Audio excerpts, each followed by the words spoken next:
Salut à tous, c'est Nico du Ciné Show et aujourd'hui, on se retrouve pour le flop film de 2024. Le top film est déjà disponible sur la chaîne où on parle des meilleurs films de l'année et aujourd'hui on inverse en parlant des moins bons films de l'année 2024. À mes yeux évidemment, je rappelle que comme d'habitude c'est un classement purement subjectif, ça se trouve il y a un film que vous avez adoré dans cette liste, et bien dans ce cas tant mieux pour vous j'ai envie de dire.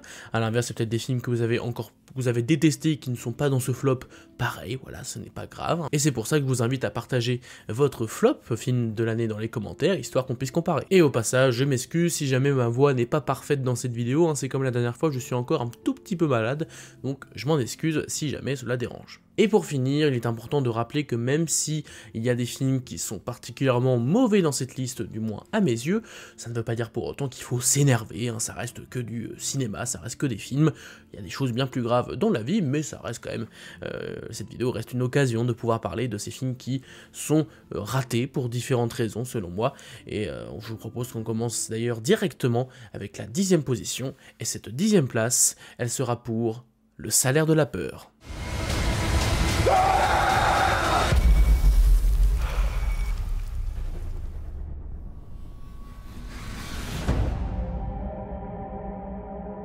Le Salaire de la peur, remake du classique de Henri-Georges Clouzot sorti en 1953, que je vous conseille d'ailleurs, vraiment un excellent film. Ce film racontait l'histoire d'un convoi de nitroglycérine, quelque chose d'extrêmement instable et qui pouvait exploser à tout moment, un convoi qui était dirigé par plusieurs personnes qui devaient un peu traverser l'enfer pour pouvoir obtenir un petit peu d'argent. Et on a aussi eu le droit à un remake de William Friedkin, Sorcerer, qui est aussi un film vraiment excellent, même si j'ai une petite préférence pour celui de Clouzot je pense, et on a cette nouvelle version du Salaire de la peur réalisée par Franck Gastambide, une personne pour qui j'ai pas particulièrement d'intérêt ou quoi, c'est-à-dire que c'est pas un acteur ou un réalisateur que je déteste particulièrement, contrairement à certains qui ont l'air de vraiment très peu apprécier son travail. Moi c'est juste que j'ai pas regardé grand chose de ce qu'il a fait, et le peu que j'ai vu ne m'a pas forcément intéressé. Moi ce qui me chauffait c'est qu'il y avait Alban Lenoir au casting et que c'est un acteur français dans le milieu du cinéma d'action qui me plaît énormément, mais j'avais quand même des craintes et ces craintes se sont vérifiées puisque Le Salaire de la peur, c'est dans ce flop, pour moi c'est quand même un raté, dans le sens où c'est pas un film qui est absolument irregardable, ça reste un film qui peut se regarder avec un peu le cerveau à côté, clairement c'est pas le genre de film où il faut réfléchir, ce qui est un petit peu dommage parce que Le Salaire de la peur à la base c'est un film qui va un petit peu plus loin que juste de simples péripéties, mais en plus de cela les péripéties étaient vraiment haletantes, il y avait un véritable sens du suspense, quelque chose de particulièrement presque angoissant, suffocant. Alors là, Le Salaire de la peur version Netflix, vous n'aurez jamais des frissons, du suspense ou quoi, tout est calculé, tout est très prévisible, en plus les quelques réécritures qu'ils ont fait pour faire passer les héros pour des gens encore plus gentils que dans la version originale, ça casse un peu le truc de base qui est que en fait les personnes qu'on suit sont des personnes qui sont pour la plupart des gros connards, faut le dire clairement, mais c'est aussi ça justement, c'est la fine limite entre le bien, le mal, il y a quelque chose d'un peu nuancé dans l'œuvre de base. Alors là par contre c'est des bons samaritains, vraiment tout va bien, en plus de cela ouais niveau réalisation c'est quand même pas terrible, franchement c'est pas extraordinaire. Sachant que c'est pas Gastambide qui réalise, pour le coup, il est juste l'acteur principal, c'est Julien Leclerc qui avait fait quelques films d'action récemment, qui l'a réalisé, et je trouve quand même que c'est pas terrible, c'est pas ultra mauvais, mais franchement, comparé à l'original, c'est clairement bien en dessous, et ouais, j'avoue que j'ai très peu de souvenirs au final de ce nouveau projet. Pour moi, c'est une œuvre Netflix qu'il faut oublier, d'une certaine manière, parce que c'est pas particulièrement haletant, c'est pas, les choix de réinterprétation du remake sont pas pertinents, et du coup ça gâche un petit peu certains éléments, tout en rendant le tout beaucoup moins angoissant, suffocant, bref, pour moi c'est pas très intéressant, donc ça mérite cette place dans ce flop, c'est un film extrêmement insignifiant, contrairement à l'original qui était beaucoup plus marquant. Mais il n'est qu'en 10e place, parce que ça reste un film qui se laisse regarder, mais voilà, faut vraiment pas lui demander plus, et je trouve ça dommage pour une réinterprétation du Salaire de la peur. On passe à la 9e position, et on va rentrer dans le cinéma d'horreur avec Night Swim.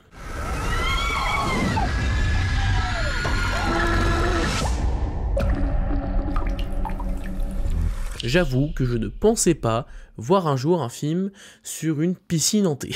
C'est quelque chose déjà de base d'extrêmement particulier, mais pourquoi pas, l'originalité de temps en temps ça peut être plutôt cool, mais c'est vrai que Une piscine hantée, t'as envie de dire à la base, bah t'as juste pas à aller dans la piscine et t'auras jamais de problème, donc du coup ça annule un peu tout le suspense. Mais bon, j'ai été curieux, donc j'ai rattrapé ce film à la fin de l'année pour voir ce que ça valait, peut-être que c'était une bonne surprise. Et donc ce Night Swim, c'est quand même vraiment pas terrible. Bon, évidemment, fallait un peu s'y attendre, j'ai envie de dire, mais j'avais quand même quelques espoirs, notamment sur le concept en lui-même, parce que du coup, le film trouve une façon d'expliquer justement ce phénomène de piscine hantée et aussi de donner un enjeu qui explique que c'est pas seulement le fait d'aller dans la piscine qui est dangereux, c'est aussi tout ce qui tourne autour de l'eau, dans l'endroit, enfin bref, il y a un truc un peu développé qui est ultra basique, mais au moins il y a quelque chose. En plus de cela, je trouvais qu'il y avait quand même quelques petites scènes par-ci par-là qui fonctionnaient bien, il y avait un casting qui marchait bien. On a quand même des acteurs qui sont vraiment pas mal dedans, on a Wyatt Russell, Kerry Condon je crois, donc voilà, c'est quand même pas mal.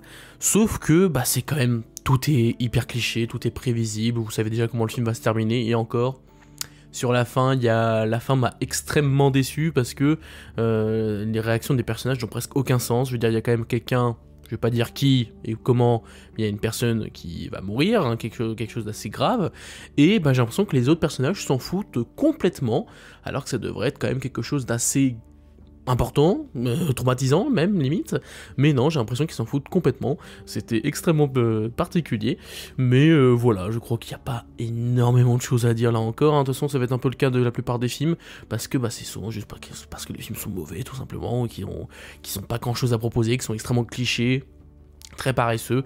C'est le cas de ce Night Swim qui, clairement, ne va pas rester dans les annales, on peut le dire. On passe à la 8ème place de ce flop, et là pour le coup on est sur un film beaucoup plus particulier. En effet, en 8ème position, on a Survivre. Ça arrive.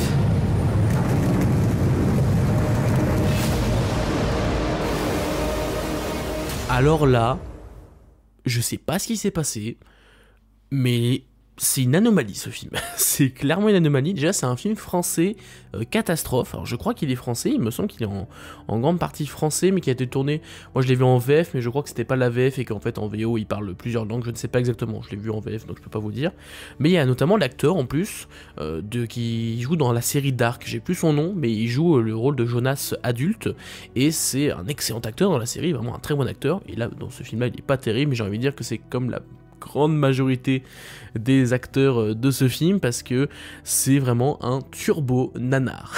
Mais alors vraiment, c'est un nanar comme j'en ai rarement vu. Donc on a Emily Dequesne dans le rôle principal, et c'est Andreas Pitchman, du coup j'ai retrouvé son nom, l'acteur de la série Dark justement, et c'est une série que je vous recommande absolument, vraiment extraordinaire. Mais du coup il joue dans ce film, qui est un film un peu catastrophe, où l'eau des océans disparaît, et en fait ils doivent atteindre un endroit avant que l'eau revienne, etc. Enfin bref, il y a tout un truc de plein de péripéties, en plus avec des crabes qui arrivent pour essayer de les tuer, enfin un truc complètement what the fuck, mais en plus de cela, vraiment l'enchaînement des péripéties parfois n'ont aucun sens, t'as des morts de personnages qui arrivent comme ça, tu comprends pas pourquoi, c'est très particulier, en plus c'est vraiment pas bien joué, vraiment, alors c'est le doublage, hein, c'est possible que ce soit le doublage, mais vraiment c'était particulier, et ouais, c'est une anomalie, je saurais pas expliquer, les effets spéciaux oscillent entre le tout à fait acceptable et le quand même pas terrible, mais en même temps, vu l'ambition du projet, ils avaient pas beaucoup de budget à mon avis, tu m'étonnes que c'est compliqué de faire un film qui se tient en termes d'effets spéciaux notamment, mais ouais, c'est... Franchement, si vous êtes fan de ce genre de film, moi c'était un peu le cas, donc c'est pour ça que même s'il est en 8ème position, je le déteste pas forcément ce film, parce que ça me rappelle les films que je voyais avec ma mère sur Sci-Fi lorsque j'étais adolescent, j'en vois plus trop maintenant, mais c'est vrai que je regardais beaucoup de films vraiment débiles comme ça, des nanars avec des effets spéciaux pourris, des doublages, etc. Et ça m'a rappelé cette vibe-là, je sais pas si c'est volontaire de la part du film là-dessus, j'espère que non, parce que sinon c'est dommage pour eux, mais c'est vrai que ça m'a beaucoup rappelé ça, ce qui fait que j'ai vraiment passé une très bonne séance malgré tout, mais c'est vrai que le film était vraiment pas bon, genre vraiment c'est là encore on accumule les clichés, on accumule les trucs, mais d'un autre côté c'est parfois extrêmement what the fuck, mais c'est vraiment mal joué, il y a beaucoup de choses qui vont pas dans ce film, mais même s'il est en 8ème place, je le déteste pas, c'est un film pour qui j'ai de la sympathie, tu vois, voilà, donc je recommande pas forcément le visionnage, sauf si vous êtes fan de gros nanars, alors là je pense que vous allez passer un très bon moment, en tout cas je pense. Peut-être que vous n'allez pas trouver ça un petit peu ennuyant, c'est possible, mais le film dure à peu près qu'1h30, et puis il a quand même des idées malgré tout, donc voilà. C'est pas un film que j'ai aimé, mais j'ai quand même un peu de sympathie pour lui. Donc voilà pour ce qui est de Survivre. On passe désormais à la 7ème place, et là on passe sur un film que pour le coup j'ai presque pas de sympathie pour lui, parce que à la limite sur peut-être un point, on va en parler. En 7ème position de ce flop, on a Back to Black.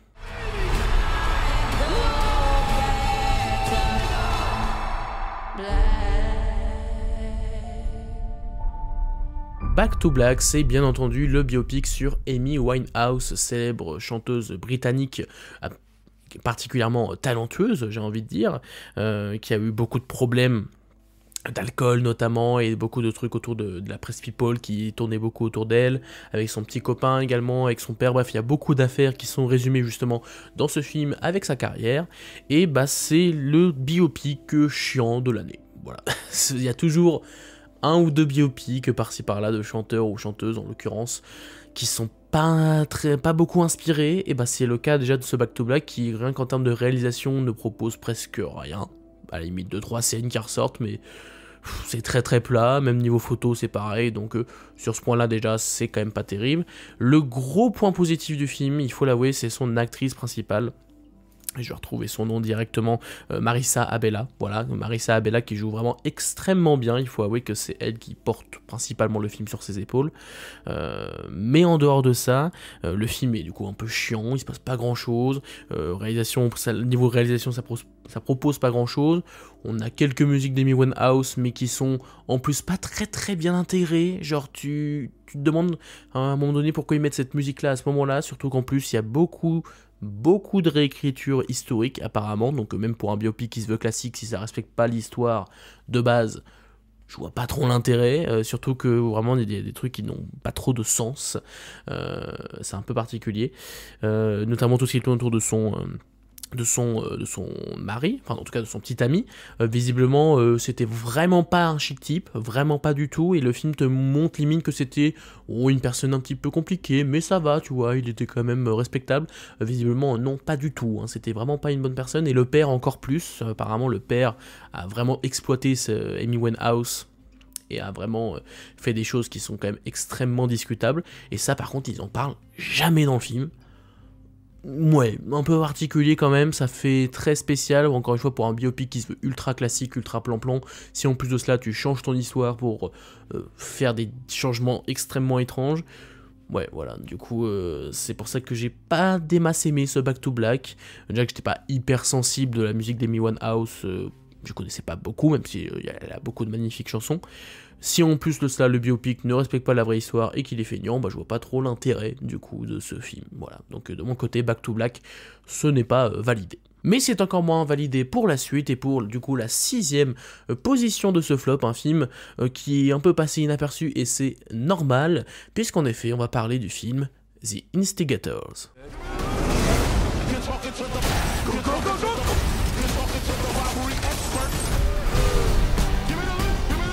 Alors sur celui-là, ça va aller extrêmement vite parce que c'est le seul film de cette liste où j'ai presque rien à dire. C'est un film de plateforme, c'est un film sorti sur Apple TV d'habitude. Alors Apple TV sont excellents en série, par contre niveau film c'est beaucoup plus compliqué. Et alors celui-là, je n'ai rien à dire. Parce que c'est le vide absolu. C'est avec Matt Damon et Casey Affleck, c'est deux frères il me semble, ou deux copains, je crois que c'est deux frères, qui doivent faire un casse, etc. Et ça va partir un peu en cacahuète. Il y a presque rien à dire. Niveau réalisation, il y a presque rien. Niveau scène un peu d'action, il y a une seule scène de poursuite qui peut être sur le papier impressionnante, mais ils en font presque rien. Niveau casting, bah, le casting est bon. Enfin, il est bon, c'est un beau casting, mais là encore, ils font presque zéro effort. Ils jouent pour être là, quoi. Ils veulent juste un chèque finalement. Voilà, niveau réalisation, du coup, il n'y a pas grand chose. Niveau photo, c'est la photo grisâtre plate téléfilm. Hein, vraiment, c'est un téléfilm, le truc. Et niveau scénario, bah pareil, il n'y a pas de grosse fulgurance. Non, c'est vraiment le film lambda, mais ultra lambda au point où ça en devient vraiment énervant limite. Genre, c'est le film qui vraiment vise la moyenne. Il vise le 5 sur 10, donc c'est très chiant. Parce que tu vois que le film fait pas d'effort, alors que c'est quand même Doug Liman à la réalisation, c'est pas n'importe qui, il a fait les Jason Bourne, les Jeff Tomorrow, etc. Mais pourtant, c'est vraiment pas terrible. c'est vraiment feignant, donc il mérite bien cette place dans ce flop. Vraiment un film, le vide absolu. Le vide absolu. Je vous propose de passer à la 5e position de ce flop avec un film qui pour le coup m'a vraiment en partie énervé. Pas énormément, hein, évidemment ça reste un film, mais pour le coup j'ai vraiment de gros problèmes avec ce film. En 5e position, on a L'Esprit Coubertin. C'est quoi l'Esprit Coubertin ?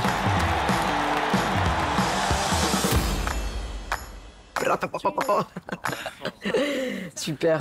L'Esprit Coubertin, c'est une comédie française qui est réalisée par, je crois que c'est le premier film de son réalisateur qui s'appelle Jérémy Saint, et on retrouve au casting quelques noms assez connus. On a Benjamin Voisin, on a Emmanuel Berco, on a Grégoire Ludig, Laura Felpin, etc., etc. Donc on a quand même un casting sur le papier qui donne envie, et ça tourne autour des JO, c'est-à-dire qu'en fait on va suivre des athlètes, un athlète en particulier qui est joué par Benjamin Voisin, qui est champion de tir, et du coup il y a beaucoup d'espoir sur sa personne pour réussir à rapporter une médaille pour la France, et c'est un film qui se veut satirique sur les Jeux Olympiques, et d'ailleurs sorti en mai 2024, donc juste avant, 2-3 mois avant les Jeux Olympiques, donc il tombait à pic, j'ai envie de dire.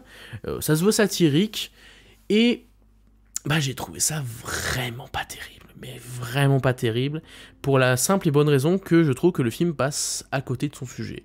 C'est-à-dire que ça se veut satirique sur les Jeux Olympiques, mais au final ça se fout plus de la tronche des sportifs en eux-mêmes que du système éventuellement, ou du principe des Jeux Olympiques autour des spectateurs, etc. Il y a quelque chose qui aurait pu être critiqué éventuellement, ça aurait pu être bienvenu et même bien amené avec de l'humour qui pouvait tourner autour, mais là en fait l'humour c'est très simple, c'est de l'humour basique avec juste des blagues qui tournent généralement beaucoup en dessous de la ceinture, hein, parce que notre personnage est quand même vraiment un loser et du coup il y a tout un truc autour, et autant 2-3 fois ça peut marcher, mais tout le film ça devient un petit peu lourdeau, on va pas se mentir, surtout que la réalisation est plutôt pas mal, hein, ça reste plutôt bien réalisé dans l'ensemble, mais voilà, ça reste pas non plus un film extrêmement inventif à ce niveau-là, donc ça compense pas trop cet aspect un peu beauf des blagues, et ils essayent à un moment donné de faire un discours autour d'un athlète qui vient d'un pays particulier, qui a des problèmes par rapport à son pays, et justement il y a une volonté de parler du fait que on veut faire passer des messages à travers ce sport, à travers les Jeux Olympiques, et c'est une notion pour le coup qui est intéressante sur le papier, de se demander quel message on passe à travers les Jeux Olympiques, à travers nos performances, parce que certes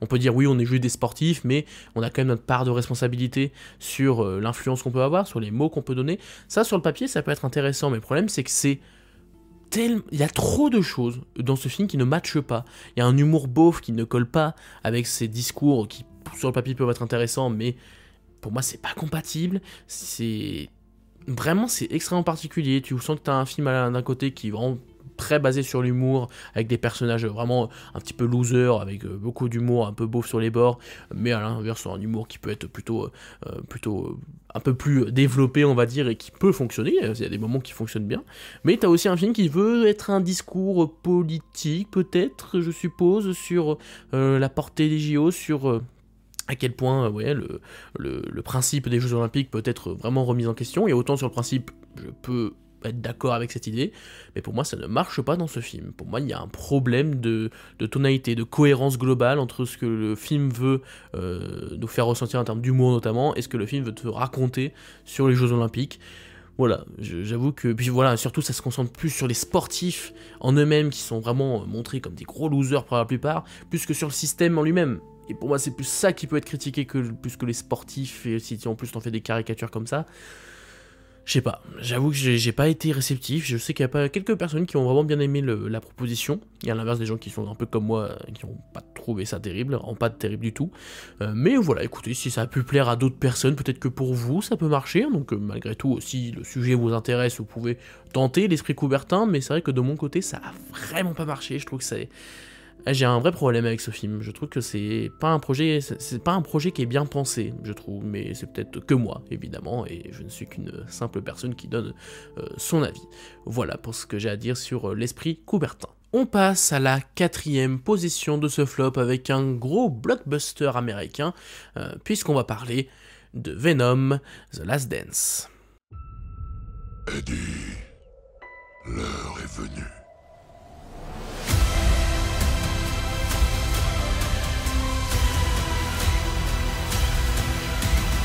Bon, est-ce que c'est vraiment choquant de retrouver ce film Venom, sachant que, bon, j'apprécie le premier, mais déjà le 2, je l'avais trouvé vraiment mauvais. Bah, ils ont réussi à faire pire. Je sais pas comment ils ont fait. En fait, c'est très simple. C'est que là où le 2 avait au moins le mérite d'assumer complètement d'être vraiment débile, vraiment très très débile. Vraiment, ça a été dans un ton ultra humoristique, vraiment what the fuck, mais au moins c'est allé à fond dans cette idée-là. Donc ça donnait un petit côté un peu nanar sur les bords qui était plutôt, qui pouvait être apprécié, pouvait être appréciable, pardon. Mais là, Venom The Last Dance, ils ont décidé d'en faire un film beaucoup plus sérieux. Mais je suis désolé, ça ne marche pas un seul instant. Mais alors, il y a une scène sur la fin qui dure au moins 10 minutes, je crois, où ça veut te faire le teasing sur la mort d'un personnage. Bon, mini spoil, mais en même temps c'est un peu dans la bande-annonce, c'est très suggéré, mais si jamais vous voulez pas y aller, je vous invite à aller dans le prochain film, hein, qui c'est marqué dans la description, si ça vous intéresse, mais ils nous font du coup tout un truc sur la mort de Venom, voilà, de Venom. Bon, c'était déjà très, très suggéré dans la bande-annonce, mais je suis désolé, qui sur cette terre a été ému hein, par cette mort? Je le demande très sincèrement, parce que je vois pas comment tu peux ne serait-ce qu'être touché. Mais Venom, c'est un gros con. Je comprends pas. C'est tellement mal raconté. Tu t'attends jamais aux deux. T'as jamais vraiment de scène qui développe énormément leur alchimie. T'as des petites discussions par-ci par-là. Mais t'as vraiment pas de scène qui crée un véritable lien. Et en plus, le film cumule les incohérences, des trucs complètement... mais qui n'ont aucun sens, qui vraiment en termes de pure logique scénaristique ne fonctionnent pas. Tout ce qui tourne autour du codex, tu te dis mais pourquoi ça a fonctionné que là, enfin pourquoi ils viennent que maintenant, etc. Bon, bref, déjà ça fonctionne pas. Pareil quand il retrouve Mademoiselle Chen à Las Vegas et qui décide cette scène quand ils dansent, Venom et Madame Chen qui dansent ensemble. J'en fais des cauchemars encore. J'en fais des cauchemars encore. Surtout que du coup, ça fait qu'ils retrouvent leurs traces parce que son codex s'est activé. Mais tu te dis, mais pourquoi tu l'as fait? Pourquoi tu t'es transformé alors? Bref. Ça n'a aucun sens, hein, voilà. Mais au moins, on peut leur accorder le fait que la scène de fin, avec du Maroon 5, j'étais plié de rire. Mais vraiment, Maroon 5 sur la fin, ils ont osé mettre Maroon 5. Putain. Ah, cette scène-là, je vais m'en souvenir longtemps. Elle est souvent citée d'ailleurs sur les réseaux, cette scène-là. Où il fait I see you, buddy, un truc comme ça, je sais plus quoi. Mais bref, ça n'a aucun sens, c'est ridicule. Bref, cette trilogie finit vraiment dans les méandres du cinéma. Je sais pas comment le dire. Mais vraiment, c'est vraiment pas bien. C'est pas bien. Alors, ça peut être un petit plaisir coupable, hein, ça peut être un petit plaisir, voilà, mais... c'est débile. C'est débile, c'est super nul, et en plus ça fonctionne au box-office. Ah bon, c'est pas grave. C'est la vie, puis c'est aussi ma faute, hein, parce que j'ai aussi payé une place de cinéma après tout, mais moi je veux voir de tout. Mais il y a des gens qui se sont dit, mon seul film que je vais aller voir dans l'année au cinéma, c'est Venom 3. Et bah tant mieux pour eux, j'espère qu'ils ont passé un bon moment, mais je suis pas sûr que ce soit le cas de la majorité. Bref, voilà pour ce qui est de ce Venom The Last Dance, vraiment vous l'aurez compris, pour moi c'est... Il n'y a même pas de mots pour décrire. En plus, il y a aussi le développement de l'actrice de Ted Lasso, Juno Temple. Son développement, il est expédié. Ça raconte l'histoire d'un frère jumeau avec un éclair, et ça en parle jamais. Bref, arrêtons de nous faire du mal. Venom 3, c'est un projet qui, sur le papier, s'annonçait déjà comme être extrêmement mauvais. Bah écoutez, ça l'est. Voilà, c'est vraiment raté. C'est vraiment... c'est mauvais. C'est mauvais. Mais il n'est qu'en 4e position, parce qu'il y a eu pire cette année, et oui, c'est possible, puisqu'en effet, on arrive sur le podium de cette vidéo, sachant qu'il y avait un autre film que j'avais envisagé de mettre, mais en fait, il est sorti en France que en 2025, donc, par contre, attendez-vous à le retrouver en 2025 dans le flop, hein, parce que clairement, c'était pas terrible, c'est un film que j'avais vu à Gérardmer, je me rappelle, il y a plus d'1 an, mais bref, on en reparlera en temps voulu.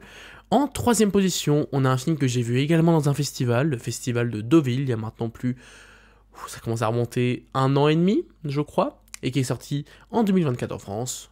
Je parle de La vie selon Anne. Am I in the right ballpark? You said everyone would have a fun time. And this is a fun time. Si vous ne connaissez pas ce film, c'est normal, parce qu'il a presque pas fait d'entrée, enfin vraiment c'est pas un projet qui a beaucoup intéressé, qui a pas été beaucoup distribué au-delà de ça, et j'ai envie de dire que c'est normal, parce que La vie selon Anne, c'est un film qui nous raconte l'histoire de Anne, une jeune femme qui travaille dans une entreprise, je ne sais plus laquelle, et qui s'ennuie dans la vie, qui essaye de combler cet ennui par le sexe notamment, et par des petits délires sexuels qu'il y a dans le film, etc. Et c'est un film qui nous raconte l'histoire d'une femme qui s'ennuie. Et c'est tout.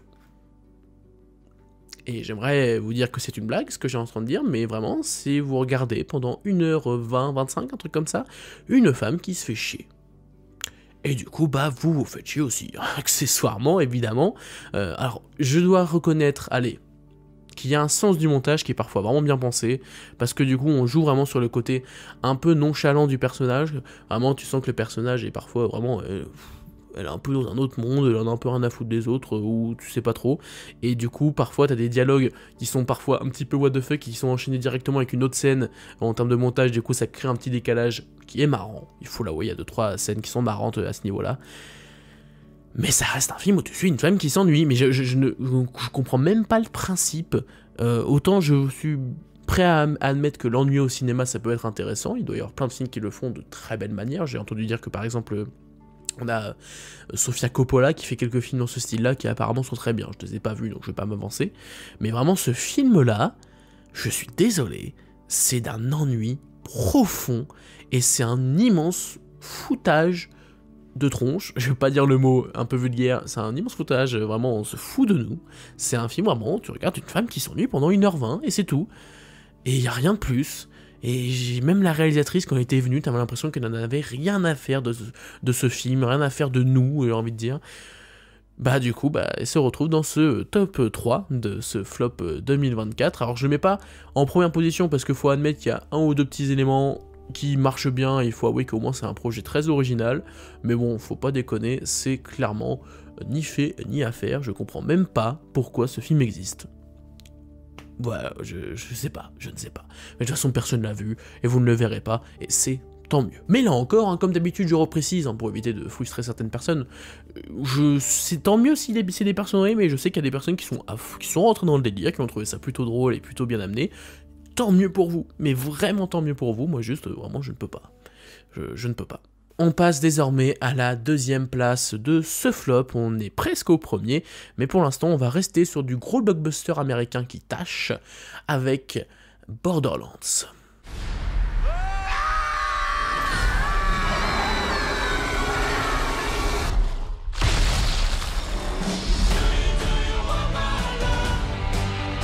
Alors ça, c'est probablement le plus gros échec blockbusteresque de l'année 2024, mais je crois qu'il est dans le flop de quasiment tout le monde, et c'est normal, parce que Borderlands, c'est clairement un très mauvais film, par pas mal d'aspects, donc déjà, c'est une adaptation du jeu qui, de ce que j'ai entendu, est quand même pas terrible, hein. J'y suis allé avec mon meilleur pote Julien, que je salue s'il passe par là, et on s'était trompé de salle au début, on était arrivé devant Deadpool et Wolverine, du coup bah, on est retourné dans l'autre salle, bah, on a beaucoup ri, bah, c'était beaucoup plus drôle que le film, au passage. Et lui qui a joué au jeu Borderlands, qui est un jeu FPS extrêmement dynamique, très porté sur l'humour un peu beauf, un peu vulgaire, etc., un côté très gore, il m'a dit qu'il y avait quelques éléments qui étaient repris des jeux, mais que c'était quand même pas dans la même ambiance, quoi. On est clairement pas dans la même ambiance. Bah déjà, le film n'est pas interdit aux moins de 12 ans, je crois, hein. C'est juste un film PG-13, comme on dit aux États-Unis, sachant que Borderlands, à la base, c'est extrêmement gore, donc déjà, ça trahit pas mal le matériau de base. En plus de ça, on a des effets spéciaux qui sont pas immensément dégueulasse, comme un Expendables 4, ça c'est mon référent. Si vous êtes aussi moche qu'un Expendables 4, c'est que vraiment vous avez merdé. La Borderlands, c'est juste... c'est vraiment pas terrible, tu sens que les fonds verts, tu sens que parfois c'est extrêmement flou, donc ça te saute aux yeux, mais c'est pas une infamie visuelle totale, mais c'est clairement pas terrible, hein, à ce niveau-là. Le casting, on a une Cate Blanchett qui fait ce qu'elle peut, mais c'est compliqué de faire quelque chose de vraiment très très intéressant avec tout ça. Le reste du casting pour moi est anecdotique, Kevin Hart, Jamie Lee Curtis, etc. Je trouve qu'il n'y a pas grand chose. Avec en plus un personnage, je sais pas pour le coup si dans le jeu elle est pareille ou pas, mais le personnage qui est joué par, je crois que c'est Ariana Greenblatt si je regarde bien, qui est une petite fille avec des oreilles de lapin, qui est la fille du président, je crois, un truc comme ça. Insupportable. insupportable, je n'en pouvais plus, je voulais qu'elle meure, dans le film, hein, je précise, dans le film, je voulais qu'elle meure, vraiment c'était insupportable ces personnages, en plus elle n'est pas aidée par des dialogues qui sont parfois, qui veulent te faire rire, mais c'est vraiment de l'humour bas de plafond et qui peut même pas se permettre d'être un peu vulgaire, genre du coup c'est juste à bas de plafond pardon, mais c'est tout, ça va pas plus loin. À la limite, s'il y a le personnage qui est joué par Jack Black, et que je sais plus comment il s'appelle pour être honnête, je crois que c'est Claptrap, qui est un petit peu drôle, mais c'est tout. C'est le seul élément que j'ai apprécié, avec des guillemets, hein, parce que faut pas abuser. Mais c'est vrai que sinon, niveau action, y a rien, c'est vraiment ultra plat. Les révélations, bon, à imiter 2-3 trucs qui, sur le papier, auraient pu être bien, mais vu que c'est très mal écrit, c'est pas terrible du tout. Et ouais, non, c'est vraiment un blockbuster. Tu sens qu'en plus, il y a eu plein de reshoots, que ça y a un projet qui a mis des années à sortir, qui a été charcuté, etc. Bref, c'est vraiment pas bien. Borderlands, je pense que je suis pas le seul à l'avoir dit, c'est clairement je pense le pire blockbuster de cette année, et pourtant il y a Venom 3 qui est sorti, c'est pour te dire à quel point t'as fait quelque chose de pas terrible, donc voilà ce que j'ai à dire sur Borderlands, je pense qu'il n'y a pas non plus besoin de développer pendant 10 ans, c'est un très mauvais film, Mais il n'est qu'en 2e position parce que j'ai vu pire. Alors c'est peut-être un film qui n'est pas aussi mauvais que certains de cette liste, notamment Borderlands ou Venom 3, je pense qu'il y a quand même des qualités qui sont peut-être un peu mieux, mais clairement il y a un film cette année qui pour le coup m'a vraiment énervé. Mais énervé au sens où quand je suis sorti de la salle je me disais mais qu'est-ce que c'est que ce film? C'est quoi ce film tout pourri? Vraiment, j'étais énervé en sortant de la salle, je me disais mais comment c'est possible de faire un film aussi raté? Donc il est temps de parler du film que j'ai le moins aimé cette année 2024, le pire film de l'année pour moi, et vraiment là, c'est un film qui m'a particulièrement énervé. On va parler de L'IA du mal. Ça te dirait de me voir en vrai? Oui.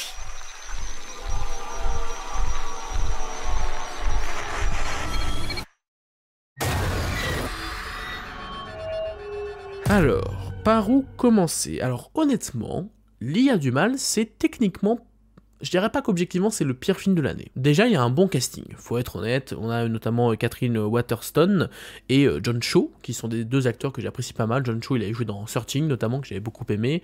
Du coup, c'est quand même des acteurs qui, sur le papier, me font plaisir, un bon duo. Donc déjà, niveau casting, en plus, dans le film, il joue pas trop mal. Voilà, faut être honnête, ça se débrouille pas trop mal, c'est pas non plus complètement acheté. Je rajouterais qu'il y a quelques scènes qui fonctionnent en soi, il y a vraiment des trucs qui sont installés, du coup l'histoire, hein, pour ceux qui ne l'auraient pas, on raconte l'histoire d'une famille qui accueille dans sa famille, dans sa maison, pardon, une IA, donc une sorte de petit boîtier qui va un peu gérer un peu tout l'électronique de la maison, et plein d'autres choses, et qui va de plus en plus s'immiscer dans la vie privée de la famille, au point où ça va mettre en danger certaines personnes qui ont fait du mal à la famille d'abord, mais ensuite ça c'est un petit peu plus compliqué, ça va notamment porter atteinte à la famille directement. Mais alors, ce qui fait que ce film est clairement le film que j'ai le moins aimé cette année, c'est la fin. Alors, comment dire, ça va être extrêmement compliqué d'en parler sans spoiler, surtout qu'en vrai, je dois être honnête avec vous, j'ai certains détails qui me sont un petit peu échappés, mais en gros, pendant tout le film, on nous installe le fait que l'IA est extrêmement dangereuse, pendant tout machin, etc. Et d'ailleurs ça le fait parfois de façon relativement efficace, mais voilà, on nous met en place ça, l'IA, voilà, est dangereuse, etc. Et à la toute fin du film, je dirais un petit peu avant la toute fin, ça commence déjà à partir un peu en cacahuète, on en a des personnages qui commencent à se suicider de façon complètement, tu te dis mais qu'est-ce qui se passe, et là pour le coup ça commence à pas jouer de façon très très impressionnante, hein, clairement on peut le dire, hein, ça commence déjà à partir très très vite dans une direction qui ne me plaît pas des masses, hein, déjà avant la toute fin. En gros, à la toute fin, je vais spoiler en fait, non c'est bon, je pense que c'est important d'expliquer un petit peu ce qui se passe dans le film, donc si jamais vous n'avez pas envie de connaître la fin de ce film, je vous conseillerais du coup de stopper là ce flop film, hein, voilà, mais bon, je pense honnêtement que vous ne serez pas très très nombreux à vouloir voir ce film. La fin du film, du coup, on nous explique que le véritable danger, c'est plus les personnes qui sont manipulées par IA. C'est-à-dire que tout le début du film, on va suivre, durant l'introduction, une attaque qu'on supposait être du coup une attaque par une intelligence artificielle, par l'intelligence artificielle du film, justement. Sauf qu'en fait, ce sont des personnes qui sont contrôlées par cette même intelligence artificielle, et sur la fin, il commence à partir sur un discours en mode en fait vous comprenez pas, c'est parce que l'intelligence artificielle, nous en tout cas je sais plus comment elle s'appelle, je crois que c'est Aya le nom de l'intelligence artificielle. Aya, elle explique que vous avez un peu besoin de nous, vous avez créé votre propre, comment dire, vous avez façonné justement le côté négatif de l'IA, parce que forcément, à cause du harcèlement en ligne qui est très développé sur Internet, etc., ça a accumulé cette haine, et elle décide de prendre les choses en main et de dire à la famille, bah vous allez, je vais vous occuper de vous, et c'est un peu pour le meilleur et pour le pire, dans le sens où, en fait, je sais même pas, ça n'a aucun sens, mais aucun sens. C'est-à-dire que je vois en filigrane l'idée de dire que, en gros, c'est l'être humain qui a façonné l'IA, et c'est pour ça que l'IA est mauvaise, parce que l'humain est mauvais, et du coup c'est pour ça qu'on a cette idée-là. Sauf que, déjà, ça sort de nulle part, ça t'installe ça comme ça, et en plus de cela, le film est vendu sur le fait que, normalement, l'intelligence artificielle va faire des choses un petit peu... comment dire, un petit peu mauvaise quoi, il va y avoir des meurtres ou des trucs comme ça. Au final, il n'y a presque pas de sang, il n'y a presque rien en termes de pur frisson quoi, il n'y a presque rien à ce niveau-là. Mais en plus de cela, le discours arrive d'un coup et n'a aucun sens avec ce que le film t'a raconté jusque-là. Vraiment, je ne comprends pas comment on en a pu en arriver là. C'est installé comme ça, et à la fin du film, je me suis juste dit, non mais vous êtes en train de vous foutre de moi, c'est pas possible. C'est pas possible, ok, je vois ce que vous voulez dire, mais c'est que ça sort de nulle part, et ça m'a tellement énervé quand je suis sorti de la salle. Vous avez même pas idée à quel point.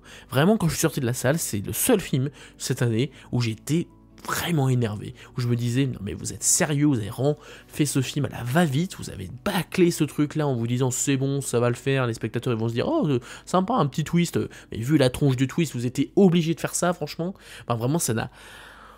Oh, vous le voyez à ma voix là, je suis vraiment énervé. C'est un film qui m'énerve. Je comprends pas comment on peut faire un film aussi bâclé, aussi mauvais dans sa conception. Et honnêtement, je vous dis, le reste du film est déjà pas terrible, mais ça pouvait se regarder un minimum. Vraiment, la fin est scandaleusement bâclée. Vraiment. Et je suis peut-être le seul à le penser parce que... Il y a peut-être des personnes qui ont pu apprécier le côté du twist, notamment.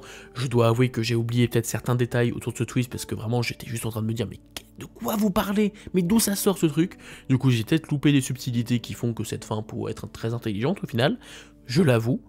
Mais je pense qu'il n'y a pas énormément de choses non plus, et je pense que je suis pas non plus complètement à côté de la plaque. À vous de me le dire dans les commentaires, pour ceux qui l'ont vu, ça m'intéresse par rapport à cette fin, parce que vraiment...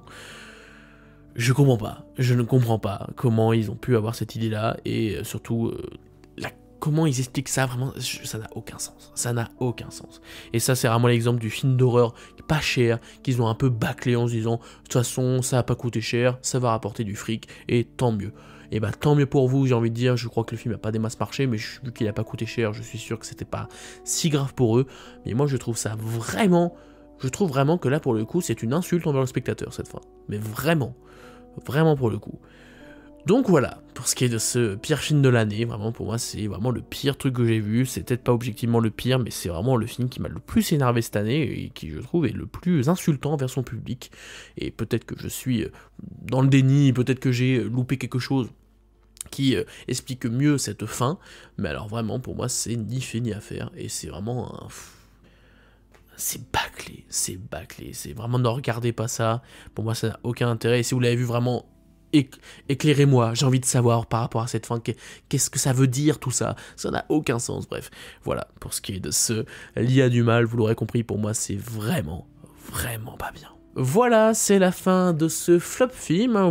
Comme vous l'avez vu, en vrai on s'est pas trop énervé à part sur la fin, j'avoue que c'est le seul, je crois que le seul film qui m'a énervé c'est le dernier, voilà, l'IA du mal, vraiment je comprends pas, je ne comprends pas. J'espère que ça vous a plu, si c'est le cas n'hésitez pas à vous abonner, à liker et à partager la vidéo. Dans les prochains jours vous allez peut-être avoir la collection de Blu-ray Steelbook peut-être, normalement, qui devrait arriver, peut-être les séries de l'année ou mes jeux de l'année, si ça vous intéresse aussi, à vous de me le dire, mais je pense que je vais essayer de les faire, mes jeux PS5 notamment que j'ai fait. Il peut y avoir des trucs sympas à faire. D'ici là, portez-vous bien. On se dit à la prochaine pour parler de cinéma. Mais en attendant, c'était Nico du Ciné Show. À bientôt.